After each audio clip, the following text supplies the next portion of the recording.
जम्मू कश्मीर में बस पर आतंकी हमले में राजस्थान के 4 लोगों की मौत वैष्णो माता के दर्शन के लिए गए थे। जम्मू कश्मीर में तीर्थयात्रियों की एक बस पर हुए आतंकवादी हमले में राजस्थान के भी 4 तीर्थयात्री मारे गए हैं, जिनमें 2 वर्ष का एक बच्चा भी शामिल है। एक अन्य तीर्थयात्री घायल है। हमले में उत्तर प्रदेश के भी 3 तीर्थयात्री मारे गए। रविवार शाम को हुए हमले में बस के ड्राइवर और कंडक्टर समेत कुल 9 लोगों की मौत हो गई थी और 33 लोग घायल हो गए। आतंकी हमले में घायल जयपुर के पवन रोते हुए बोले, मेरे सामने पत्नी, बच्चे और सास ससुर को मार डाला जम्मू कश्मीर में। तीर्थयात्रियों की बस पर हुए आतंकी हमले में जयपुर जिले के चौमू शहर के एक ही परिवार के 4 लोगों की मौत हो गई।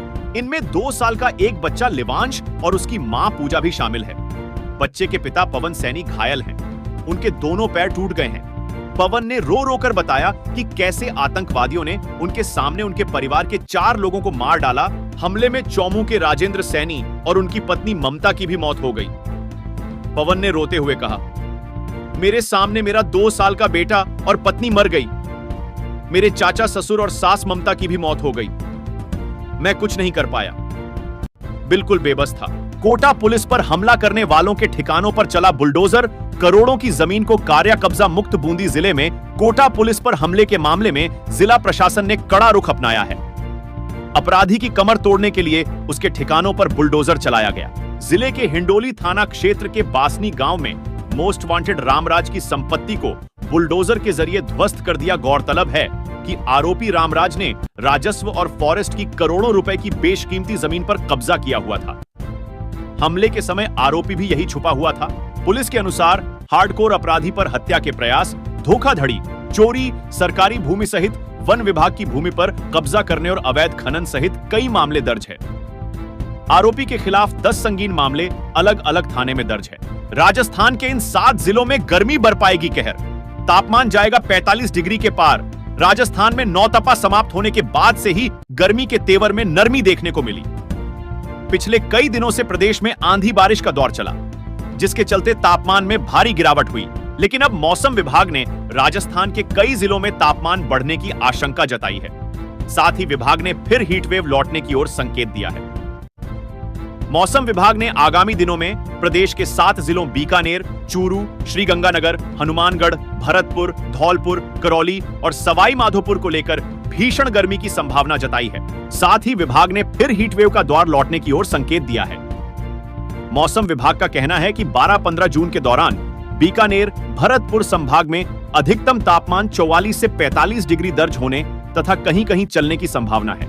मोदी के प्रधानमंत्री और खुद कैबिनेट मंत्री बनते ही बीकानेर सांसद अर्जुन राम मेघवाल ने कर दिया। ऐसा बड़ा ऐलान बीकानेर सांसद अर्जुन राम मेघवाल ने रविवार को दिल्ली के राष्ट्रपति भवन में केंद्रीय राज्य मंत्री स्वतंत्र प्रभार के रूप शपथ ली। लगातार चौथी बार सांसद बने अर्जुन राम मोदी सरकार के दोनों कार्यकाल में मंत्रिमंडल का हिस्सा रहे हैं। लगातार 8 साल से मंत्री मेघवाल को अब मोदी 3.0 सरकार के मंत्रिमंडल में जगह मिली है। मंत्री के रूप में शपथ ग्रहण के बाद राजस्थान पत्रिका ने अर्जुन राम मेघवाल से बातचीत की। बीकानेर के लिए गर्व की बात है कि उनके चुने सांसद को मंत्रिमंडल में शामिल किया गया है। तीसरी बार मंत्री के रूप में शपथ ली है। यह अवसर इसलिए भी ज्यादा महत्वपूर्ण है कि प्रधानमंत्री नरेंद्र मोदी के नेतृत्व में काम करने का मौका मिला है। सबसे पहले तो विभाग तय होने दीजिए, इसके बाद रोड मैप पर विस्तृत बातचीत कर सकेंगे। फिलहाल प्रधानमंत्री नरेंद्र मोदी की 100 दिन की कार्य योजना पर फोकस रहेगा। जनता की उम्मीदों पर खरा उतरने का हर संभव प्रयास करेंगे। विकसित भारत की तर्ज पर विकसित राजस्थान, विकसित बीकानेर बनाने के लिए काम करेंगे। राजस्थान में 1 जुलाई से किसान के बच्चों की पूरी शिक्षा होगी फ्री। भजनलाल सरकार की नई योजना, अगर आप एक गरीब किसान हैं और आप अपने बच्चों की पढ़ाई को किसी कारणवश जारी नहीं रख पा रहे, तो अब आपको चिंता करने की जरूरत नहीं है, क्योंकि राजस्थान सरकार ने गरीब किसानों के बच्चों को मुफ्त शिक्षा देने का वादा किया है। इसी को ध्यान में रखकर सरकार ने मुख्यमंत्री किसान शिक्षा प्रोत्साहन योजना 2024 की शुरुआत की है। इस योजना के तहत प्रदेश राज्य के बंटाईदार किसान से लेकर लघु सीमांत किसान, खेती किसान, श्रमिक किसानों के बच्चों को केजी कक्षा से लेकर पीजी तक की शिक्षा एकदम निःशुल्क प्रदान की जाएगी। वह किसी भी कारणवश अपनी पढ़ाई बीच में ही नहीं छोड़े और अपने पैरों पर खड़े होकर आत्मनिर्भर बन सके। अगला सीएम चेहरा होने के सवाल पर सचिन पायलट ने दिया जवाब। अभी दूर कांग्रेस के राष्ट्रीय महासचिव और टोंक से विधायक सचिन पायलट ने सोमवार को टोंक में शहीद स्मारक का लोकार्पण किया। इस दौरान सचिन पायलट ने कहा कि देश के युवा सेना में वेतन के लिए भर्ती नहीं होते हैं, वह तो देश के 140 करोड़ लोगों की रक्षा के लिए भर्ती होते हैं। सचिन पायलट ने कहा, सेना की वर्दी पहनने पर जो खुशी और सम्मान का एहसास होता है वह शब्दों में बयां करना संभव नहीं है। पायलट ने एनडीए सरकार पर हमला बोला। उन्होंने कहा कि भले ही मोदी तीसरी बार पीएम बने हों, पर यह सरकार खुलकर काम नहीं कर सकेगी। कैबिनेट में एक भी मुस्लिम मंत्री नहीं बनाए जाने के सवाल पर पायलट ने कहा कि यह कोई नई बात नहीं है, यही बीजेपी का असली चेहरा है, जो कि सही नहीं है। सचिन पायलट सोमवार को टोंक पहुंचे। उन्होंने 1 करोड़ 30 लाख की लागत से शहीदों की याद में बनाए गए शहीद स्मारक का लोकार्पण किया। सर्किट हाउस में जन सुनवाई की। पति से छुटकारा पाने के लिए पत्नी ने कुल्हाड़ी से काटा, गला पहले बनाई थी कहानी। अब हुआ सच्चाई का खुलासा। बूंदी में युवक की हत्या के सनसनीखेज मामले का पुलिस ने सोमवार को खुलासा कर दिया।